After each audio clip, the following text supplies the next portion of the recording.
What is going on, guys? Chris here, and today we have an unboxing from CANcube.org. So I've just got back off holiday and the owner, Alex Keats from CANcube.org, has sent me a new 5x5 on the market, the QiYi WuShuang.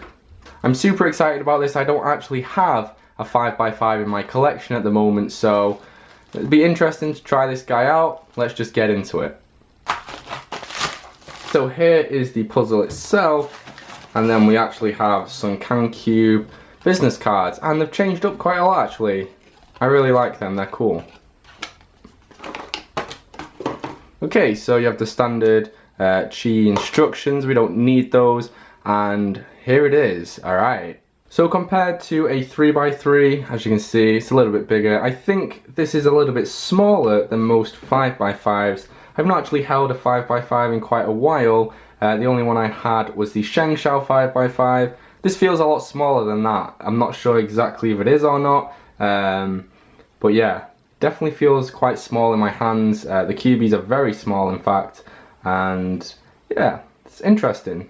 So taking a look at the shades on this puzzle, they are pretty nice. They look like the standard nowadays. We have fluorescent yellow, fluorescent orange, kind of darkish red, fluorescent green, and surprisingly a darkish blue. It looks kind of like the blue you'd get on a CANcube. It's not a problem though. I do like this blue personally, so it's awesome to see it, and it has a really nice contrast.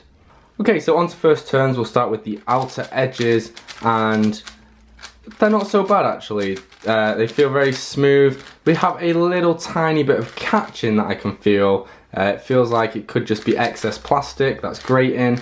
That should disappear with some working in.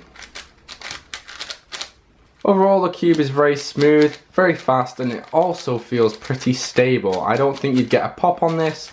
The tensions that I have on right now are quite tight, so that is impeding the corner cutting ever so slightly. Makes it a little bit difficult to actually snap the layer down.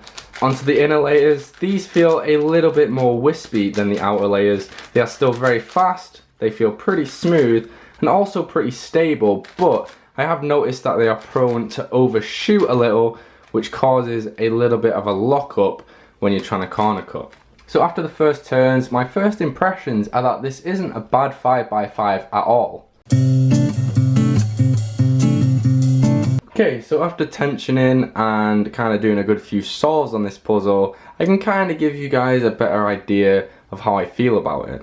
Main issue I have is kind of the internal catching that I get with the pieces. It kind of leads to lockups in some cases. Quite a lot of the time it's not that noticeable, it's just kind of a graty feeling that I'm hoping will go away with working in.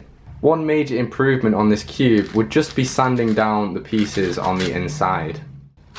The only other issue I found is after loosening the puzzle I still get lockups, and the corner cutting, while it's not bad for a 5x5, it's not necessarily good.